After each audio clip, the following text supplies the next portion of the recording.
প্রতিরক্ষা ও কূটনীতিতে বাংলাদেশকে বড় সুখবর দিল তুরস্ক।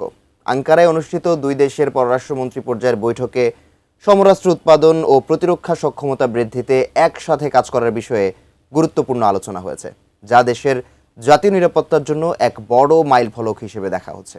বিস্তারিত জানাচ্ছেন তৌফিকুল ইসলাম আশিক। শনিবার সন্ধ্যায় তুরস্কের আঙ্কারায় বাংলাদেশের পররাষ্ট্রমন্ত্রী ডক্টর খলিলুর রহমান ও তুর্কি পররাষ্ট্রমন্ত্রী হাকান ফিদানের মধ্যে গুরুত্বপূর্ণ দ্বিপাক্ষিক বৈঠক অনুষ্ঠিত হয়েছে।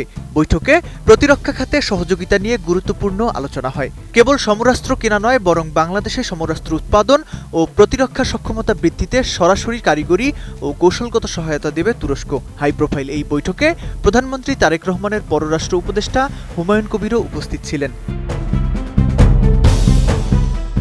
গুরুত্বপূর্ণ এই বৈঠকের পর যৌথ সংবাদ সম্মেলনে অংশ নেন দুই পররাষ্ট্রমন্ত্রী।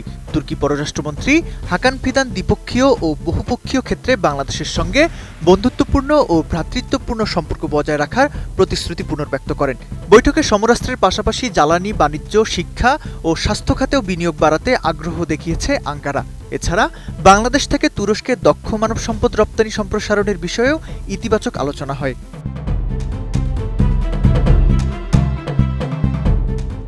নোভা এলইডি টিভি, ঝকঝকে ছবি, নিখুঁত শব্দ, 5 বছরের ওয়ারেন্টি। নোভা মানি, সঠিক মান, নিশ্চিত সেবা।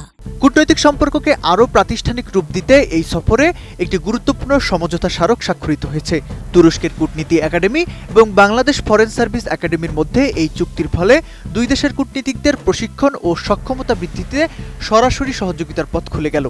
এছাড়া আঞ্চলিক রাজনীতির গুরুত্বপূর্ণ ইস্যু গাজায় শান্তি প্রতিষ্ঠার লক্ষ্যে বিশ্বমঞ্চে তুরস্ক ও বাংলাদেশ এখন থেকে অভিন্ন কণ্ঠে কথা বলবে। অন্যদিকে জাতিসংঘের সাধারণ পরিষদের আসন্ন অধিবেশনে সভাপতিত্বের জন্য বাংলাদেশের প্রার্থিতার প্রতি দ্ব্যর্থহীন সমর্থন ব্যক্ত করেছে তুরস্ক। এটি বিশ্ব রাজনীতিতে বাংলাদেশের শক্তিশালী অবস্থানেরই প্রতিফলন। আঙ্কারা সফর শেষে পররাষ্ট্রমন্ত্রী ডক্টর খলিলুর রহমান এখন যুক্তরাষ্ট্রের নিউ ইয়র্কের উদ্দেশ্যে রওনা করেছেন। সেখানে তার আরও কিছু গুরুত্বপূর্ণ বৈঠকে অংশ নেওয়ার কথা রয়েছে। তুরস্কের সাথে বাংলাদেশের এই সমরাস্ত্র ও প্রতিরক্ষা মৈত্রী দক্ষিণ এশিয়ার ভূরাজনীতিতে এক নতুন বার্তা। ড্রোন প্রযুক্তি থেকে শুরু করে অত্যাধুনিক যুদ্ধাস্ত্র, সব ক্ষেত্রেই তুরস্ক এখন বিশ্বের শীর্ষস্থানীয় শক্তি। সেই তুরস্ক যখন বাংলাদেশে অস্ত্র উৎপাদনের অংশীদার হতে চায়, তখন তা নিঃসন্দেহে দেশের জাতীয় নিরাপত্তার জন্য এক বড় মাইলফলক। তারেক রহমানের নতুন সরকারের এই সুদূরপ্রসারী কূটনীতি বাংলাদেশের প্রতিরক্ষা উৎপাদন কতটা স্বয়ংসম্পূর্ণ করতে পারে, এটাই এখন দেখার বিষয়।